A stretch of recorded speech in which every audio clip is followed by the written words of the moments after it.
So before we get to speeches, I have to say, I think maybe it's a sign I finally made it as a musician when I'm being compared to a cheese grater or something. I think. So speaking of metaphors, William Shakespeare, in his play As You Like It, when he was describing the various stages that we all go through in our lives, he very famously wrote a speech that begins with the lines, "All the world's a stage, all the men and women merely players."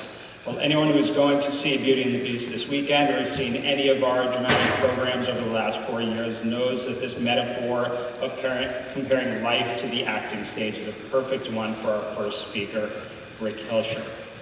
Rick's speech is actually not about specific drama performances or anything along those lines, though. It is, however, about various roles that he's played over the course of his life. And as you listen to him talk to you about these roles, he's going to address a universal message about how we're all seeking out various roles in our lives and how sometimes we have to try on a few before we figure out the ones that fit us perfectly. Rick?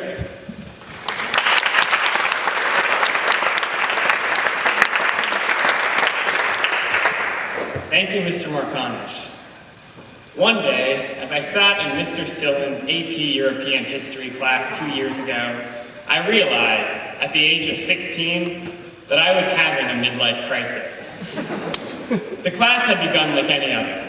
I sat down, pulled out my notebook, fully aware that I was never going to touch it, entered my signature slouching position, and prepared to attempt the memorization of 8 new kings, 5 new battles, and probably a 3rd French Revolution. Yet, to my surprise, the topic of the day would shatter my fragile worldview and begin a philosophical journey that would change my life forever. Okay, that might be a little melodramatic, but then again, so am I. Anyway, Mr. Silvan, after finishing his soccer videos on Twitter, came to the front of the classroom and wrote one word on the board: existentialism.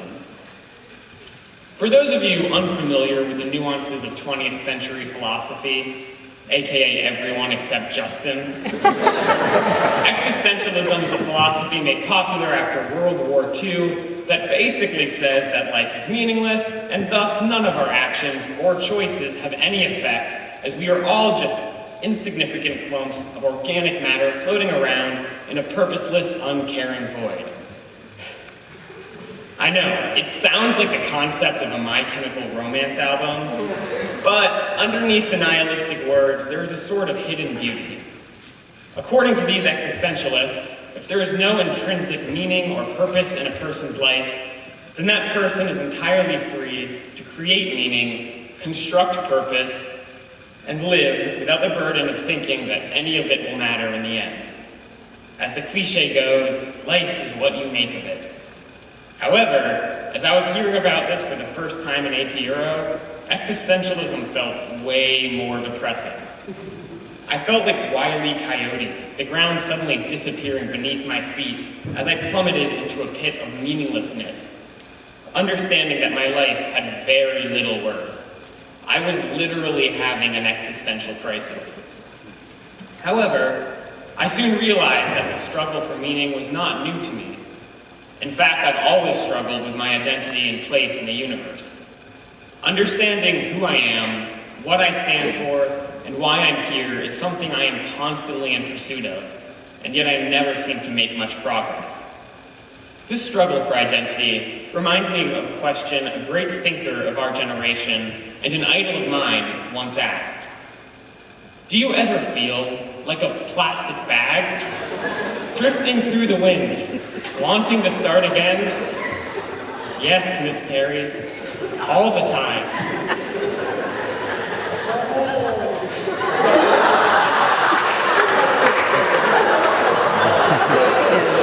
In the past, I tried to ease this existential angst in a way that comes naturally to humans, by attempting to label myself and the world around me. Like many people, in order to break our incredibly complicated world into bite-sized pieces, I used umbrella terms and broad generalizations to group the people in my life. For example, All people who bite string cheese instead of peel it are despicable monsters. Anyone who tells you they've never binge-watched 8 hours of TV in a single day is a pathological liar. And every single NYA English teacher who tells you to pull out a copy of Shakespeare with that signature heartless smile is a cruel sadist. These, of course, are more humorous examples, but this type of stereotyping can have much more serious consequences in our society. Although it is natural to try and make the world easier to understand, by defining and generalizing people, we end up dividing at a time when we need to work together. Whether it is by race, gender, sexual orientation, religion, or political party, we instinctively stereotype others in order to separate and individualize ourselves. Of course, the one person I stereotyped more than anyone else was Rick. In order to better understand who I was, I used to try and define myself. In doing so, I've been through a variety of, as parents are so fond of saying, phases.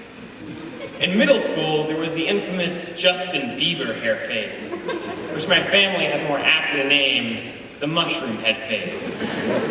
Followed by a time in which I somehow thought it would look really cool to walk around downtown in the middle of summer wearing a beanie and a dress shirt completely unbuttoned. These phases weren't only physical. I went through a phase where I commonly used expressions like clutch or sauce. For instance, bro, that Yeezy song is so clutch. Or, sauce me some Brock, Mom.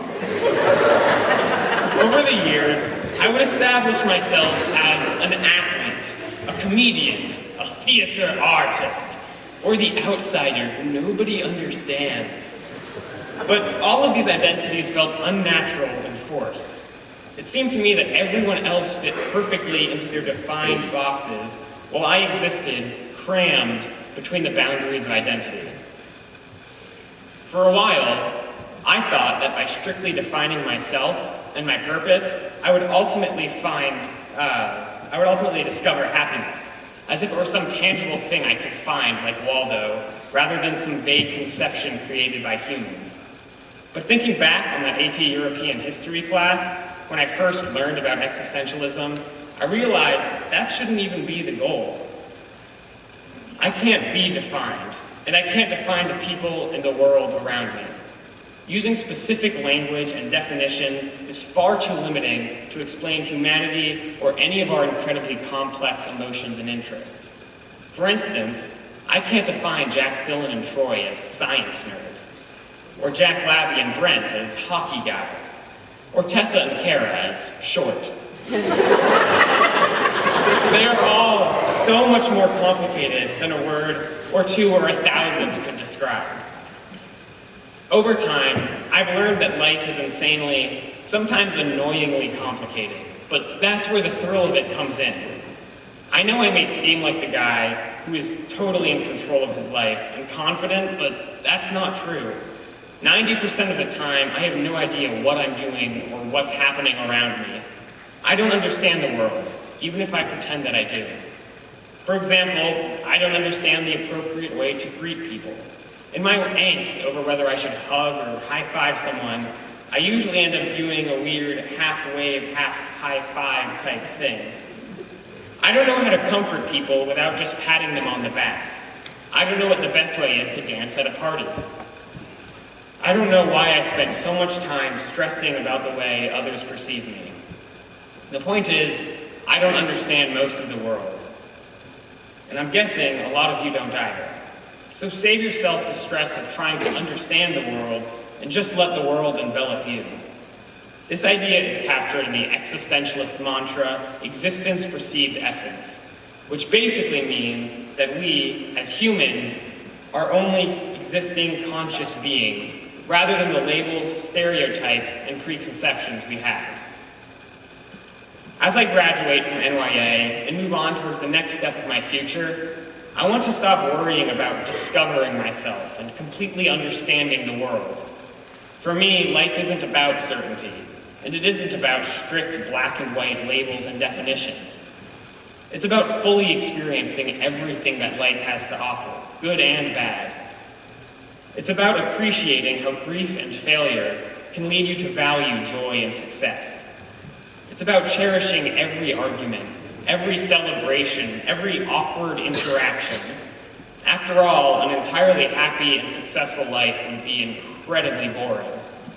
An existentialist might say that life is meaningless, but that doesn't mean it can't be enjoyable. It's taken years, but I think I can finally say that I found my purpose and my happiness in simply existing. But hey, I might just be in a weird existential phase right now. Thank you.